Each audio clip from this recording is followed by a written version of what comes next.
Antoine Barthélemy Clos, Clos Bey. Né le 5 novembre 1793, il passe son enfance à Grenoble. En 1813, il s'oriente vers des études de médecine et part pour Marseille. Il devient docteur en médecine en 1820 et docteur en chirurgie en 1823.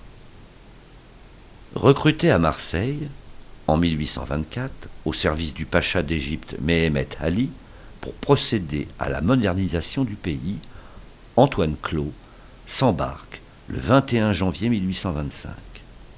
Son contrat, prévu pour 5 ans, se prolongera jusqu'en 1849. Peu de temps après son arrivée, Antoine Clos soigne Mehemet Ali et le guérit d'une gastro-entérite. Il devient son médecin attitré et son ami. L'état sanitaire du pays est déplorable. La médecine ne s'étant pas développée. Antoine Clos crée tout d'abord un conseil de santé, un gigantesque complexe hospitalier et une école de médecine et de pharmacie à Abou Zabal, déplacé plus tard à Kas El Ain, afin de créer une corporation de médecins égyptiens autonomes. L'année 1831 est marquée par une terrible épidémie de choléra qui fait 35 000 morts au Caire. Il se dévoue sans compter et obtient le grade de Bey, titre qu'il ajoutera à son nom. En 1832, arrive non sans mal à fonder une école de sages-femmes. Il est envoyé en France avec 12 de ses meilleurs élèves, des femmes esclaves abyssiniennes, afin de compléter leur formation.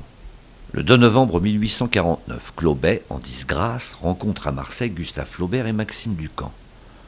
Ne pouvant retourner dans le pays, il leur demandera de lui rendre compte de l'état de la médecine en Égypte, de visiter ces 2 hôpitaux. Il leur donnera également des lettres de recommandation pour faciliter leur voyage. Gustave Flaubert, dans sa correspondance avec le docteur Jules Cloquet, dira « C'est en Égypte qu'il faut venir pour apprécier Clos Bey. Ce qu'il a fait est énorme. » Mohamed Saïd Pacha, successeur d'Abbas Pacha, rappellera Clos Bey. Malgré sa fatigue, il retourne au Caire en novembre 1854 et retrouve ses fonctions. La même année, à cause de problèmes de santé, il retourne définitivement à Marseille, où il meurt le 28 août 1868.